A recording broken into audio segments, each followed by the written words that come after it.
fast recovery diode. Yan. Diode na 30 ampere na 600 volts. Nag-short pala tong isa. Itong isa oh. Yan, sira pala na yan. Ito.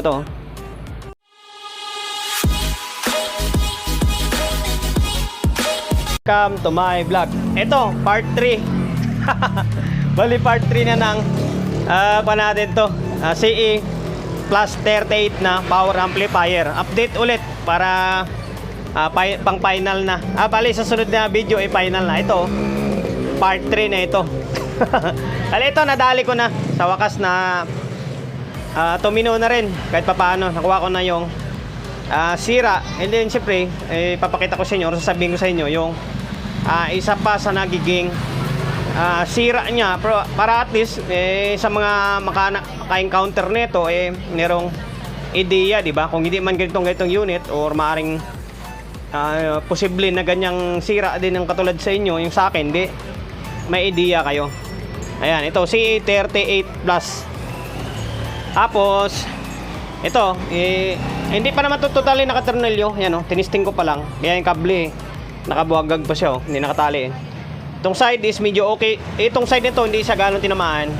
Ito yung pinakamalala na tinamaan. Mas malaki yung damage dito. Mamaya tanggalin ko yung board nito. Lapag ko dun sa lamesa para ma-explain ko yung mga nagiging sanhi niya. Ngayon ito papakita ko sa inyo na naging okay na. Naka-plug in na yun doon. Yan. Naka-protect.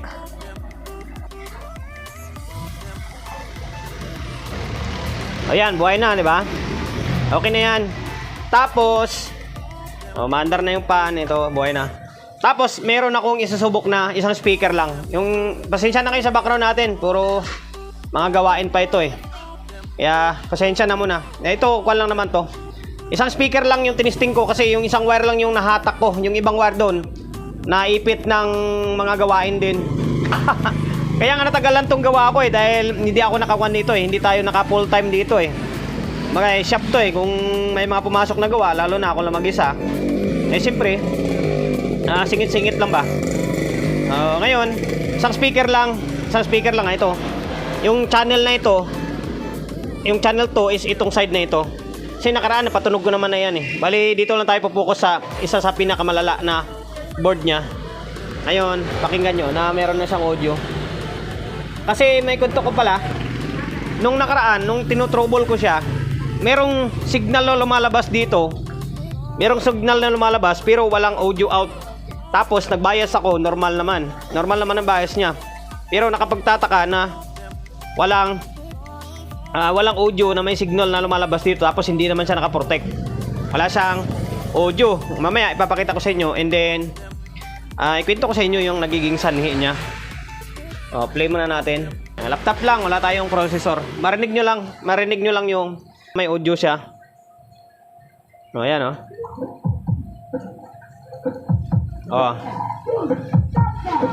Yung indicator niya kulay green. Parang neon green siya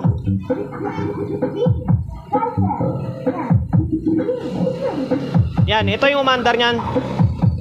Isang speaker diyan. Ba?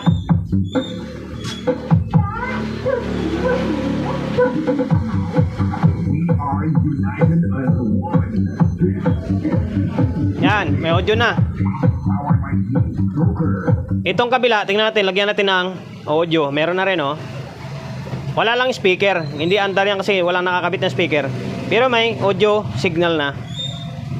Yan, ito yung kabila, yung malala na board.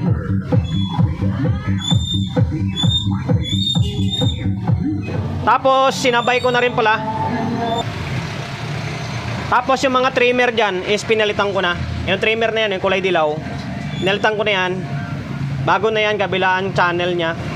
Tapos yung bias dito nasa 0.3. 0.3 lang yung pinalabas ko na bias nya. Normal na yan yung 0.3.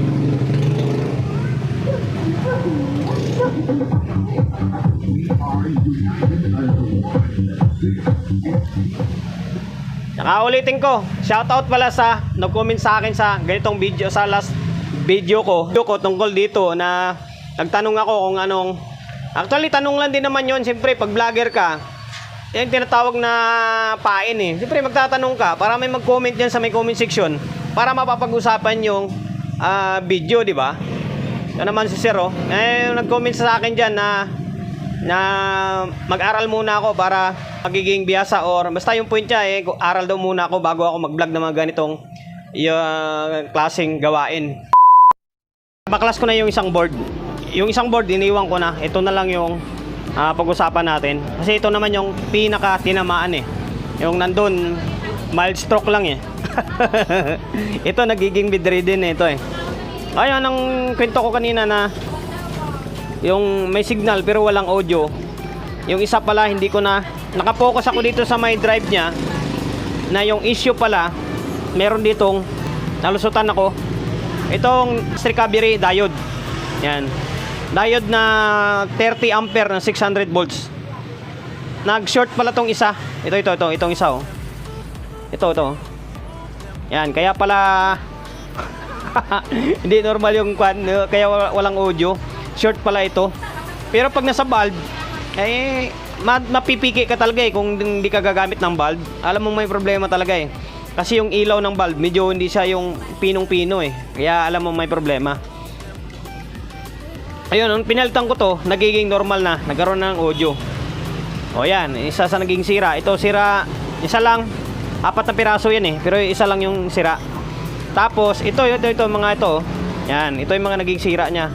Yung iba dyan, hindi ko na mahanap pa. Yung parts nandun sa may kabilang channel. Oh, paltos yan lahat. Dito sa stepper side to eh. Ito lang, ito naging sira. 4 na MOSFET. Tapos yung fast recovery diode dito. Tapos ito, yung transistor. Alam ko 5 piraso to eh. Nadali dito eh. 3 rito sa kabila. 2 dito sa may kabila. Tapos itong mga pyesa na SMD dito sa may base. Pinalit ko, ayun na lang oh, mga ordinary 4.7 na lang yan. Ayan, tapos yung mga 0.25, yung fusible na resistor, yun pa yung buo, walang nasira dyan.